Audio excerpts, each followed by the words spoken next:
เรื่องราวระเบิดบุคคลម្នាក់ได้ពិភពលោកតែងតែស្គាល់ថាជាកំពូលអ្នកស្ថិតិនិងជាអ្នកត្រួសត្រាយផ្លូវក្នុងវិស័យចិត្តវិទ្យាបុគ្គលបានចាប់ផ្ដើមឡើងនៅថ្ងៃទី16ខែកុម្ភៈឆ្នាំ1822ក្នុងភូមិគ្រឹះដ៏ស្ដុកស្ដាំមួយនៃទីក្រុង Birmingham ប្រទេសអង់គ្លេសលោក Francis Galton មិនមែនកើតមកក្នុងគ្រួសារសាមញ្ញនោះទេ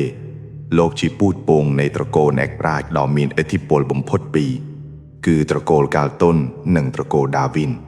ដែលធ្វើឲ្យលោកត្រូវជាបងប្អូនជីដូនមួយបង្កើតរបស់លោក Charles Darwin បិតានៃទ្រឹស្ដីវិវត្តនិយមតាំងពីអាយុត្រឹមតែ2ឆ្នាំប៉ុណ្ណោះ Galton បានផ្ញើនៅបញ្ញាស្មារតីដ៏អស្ចារ្យខុសពីកុមារដទៃដោយលោកអាចអានសៀវភៅបានយ៉ាងស្ទាត់ជំនាញចេះគណនាលេខនិងយល់ដឹងពីភាសាក្រិកយ៉ាងជ្រៅជ្រះតាំងពីមុនពេលចូលរៀនថ្នាក់បឋមសិក្សាទៅទៀត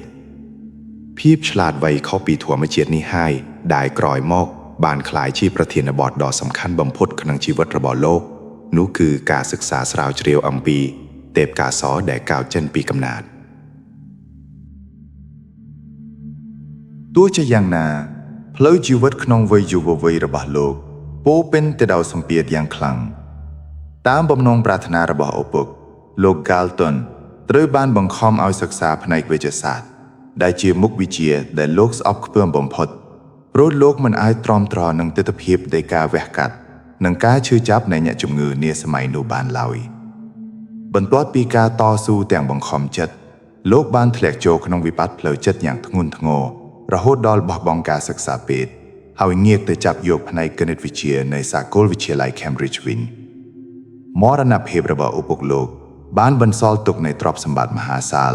ដែលអនុញ្ញាតឲ្យលោក Galton ក្លាយជាអ្នកប្រាជ្ញសេរីម្នាក់ដែលអាចចំណាយពេលពេញមួយជីវិតដើម្បីធ្វើអ្វីដែលលោកចង់ធ្វើ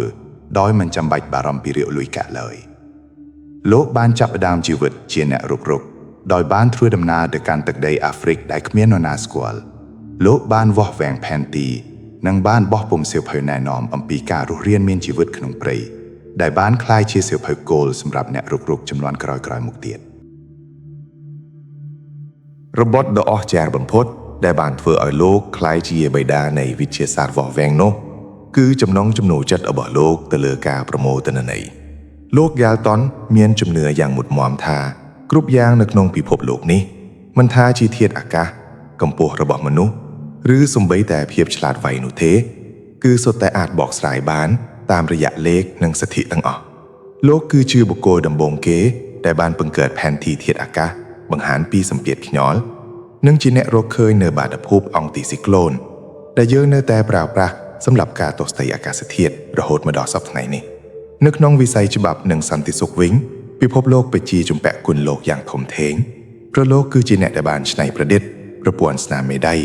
ឲ្យក្លាយជាឧបករណ៍វិទ្យាសាស្ត្រសម្រាប់កំណត់អត្តសញ្ញាណជនល្មើសលោកបានប្រើប្រាស់គណិតវិទ្យាដើម្បីបញ្ជាក់ថាឱកាសដែលមនុស្សពីរនាក់មានស្នាមមេដៃដូចគ្នាគឺស្ទើរតែមិនអាចកើតមានតតែសោះពោលគឺមានតែមួយករណីប៉ុណ្ណោះក្នុងចំណោមមនុស្ស64ប៊ីលាននាក់នៅឆ្នាំ1869ក្រោយពេលដែលលោក Charles Darwin បានបោះពុម្ពផ្សាយនៅទ្រឹស្ដីវិវត្តមកលោក Galton ក៏បានចាប់ផ្ដើមយកទ្រឹស្ដីនោះមកអនុវត្តចំពោះមនុស្សជាតិវិញម្ដងលោកបានចោទសួរឡើងថាប្រសិនបើសត្វអាចបង្កាត់ពូជឲ្យក្លាយជាពូជពូកែបានចុះហេតុអ្វីបានជាមនុស្សមិនអាចធ្វើបែបនោះបានដែរបន្ទាប់មកលោកបានបោះពុម្ពសៀវភៅមួយដែលមានចំណងជើងថា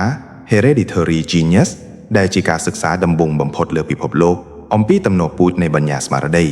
តាមរយៈការសិក្សានេះលោកបានរកឃើញថាបុគ្គលល្បីៗនិងអ្នកដែលមានភាពឆ្លាតវៃភាគច្រើនតែងតែមានជាប់ឈាមជ័រជាមួយអ្នកប្រាជ្ញដទៃទៀតចំណុចនេះហើយបាននាំឲ្យលោកបង្កើតពាក្យបច្ចេកទេសថ្មីមួយគឺ Eugenics ឬហៅថាសីលធម៌នៃការពង្រឹងពូជសាសន៍ទោះបីជាបំណងដំបូងរបស់លោកគឺចង់ឲ្យមនុស្សជាតិមានសុខភាពល្អនិងមានប្រាជ្ញាឆ្លាតវៃជាមុនក៏ដោយប៉ុន្តែទ្រឹស្ដីនេះបានក្លាយទៅជាមរតកដ៏ខ្មៅងងឹតបំផុតមួយនៅក្នុងប្រវត្តិសាស្ត្រវាត្រូវបានពួកណាស៊ីនិងក្រុមរើសអើងពូជសាសន៍យកទៅប្រើប្រាស់ជាលេសដើម្បីធ្វើការសម្លាប់រង្កាលនិងបង្កឲ្យមានការរើសអើងមនុស្សជាតិយ៉ាងធ្ងន់ធ្ងរនៅក្នុងសតវត្សរ៍ក្រោយមកទៀតនៅក្នុងវិស័យគណិតវិទ្យាលោក Galton បានបន្សល់ទុកនូវសមិទ្ធផលដ៏មានតម្លៃបំផុតនោះគឺការរកឃើញទំនាក់ទំនងឬ correlation និងការត្រឡប់ទៅរកមជ្ឈមភាគឬ regression toward the mean โลกบ้านบังหารท่าប្រសិនបើឪពុកម្ដាយមានកំភក់ខ្លាំងកូនៗរបស់ពួកគេមានទំនោរចង់ទាបជាងឪពុកម្ដាយបន្តិចដើម្បីត្រឡប់ទៅរកកម្រិតមធ្យមនៃមនុស្សទូទៅវិញទ្រឹស្ដីនេះហើយគឺជាបេះដូងនៃផ្នែកស្ថិតនិងវិទ្យាសាស្ត្រនៃនៅក្នុងសម័យកុំព្យូទ័របច្ចុប្បន្នទោះបីជាស្ថិតក្នុងវ័យចារាក៏ដោយក៏លោកកៅធននៅតែមិនបញ្ឈប់ការពិសោធន៍របស់លោកឡើយលោកបានព្យាយាមវាស់វែងពីប្រសិទ្ធភាពនៃការបួងសួងតាមរយៈការពិនិត្យមើលស្ថិតនៃការស្លាប់និងការរស់រានមានជីវិតរបស់ស្ដេចដែលតែងតែមានមនុស្សបួងសួងឲ្យជាមួយគ្នានេះដែរលោកថែមទាំងបានបង្កើតនៅផែនទីសម្រស់របស់ស្ត្រីនៅក្នុងទីក្រុងលង្ដុនទៀតផងជារួមលោកត្រូវបានគេមើលឃើញថាជាបុរសដែលមើលមកពិភពលោកតាមរយៈក្រសែភ្នែកនៃលេខនិងរូបមន្តគណិតវិទ្យាតែប៉ុណ្ណោះលោក Francis Galton បានទទួលមរណភាពនៅថ្ងៃទី17ខែមករាឆ្នាំ1911ក្នុងចន្មាយុ88ឆ្នាំជីវិតរបស់លោកគឺជាការឆ្លុះបញ្ចាំងពីសម័យកាលវីតូរីដែលមនុស្សមានមហិច្ឆតាខ្ពស់ក្នុងការគ្រប់គ្រងធម្មជាតិនិងស្វែងយល់ពីអាថ៌កំបាំងនៃជីវិតតាមរយៈវិទ្យាសាស្ត្រទោះបីជាទ្រឹស្ដី Eugenic របស់លោកបានបង្កជាភាពចម្រូងចម្រាសយ៉ាងខ្លាំងក្នុងប្រវត្តិសាស្ត្រក៏ដោយប៉ុន្តែការរួមចំណែករបស់លោកក្នុងវិស័យស្ថិតចិត្តវិទ្យា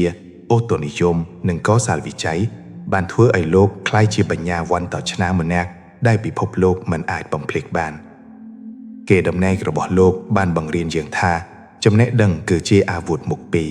ដែលអាចប្រើដើម្បីជួយសង្គ្រោះមនុស្សជាតិឬក៏អាចប្រើដើម្បីកំណត់វាសនាមនុស្សជាតិក្នុងផ្លូវដ៏គ្រោះថ្នាក់បំផុត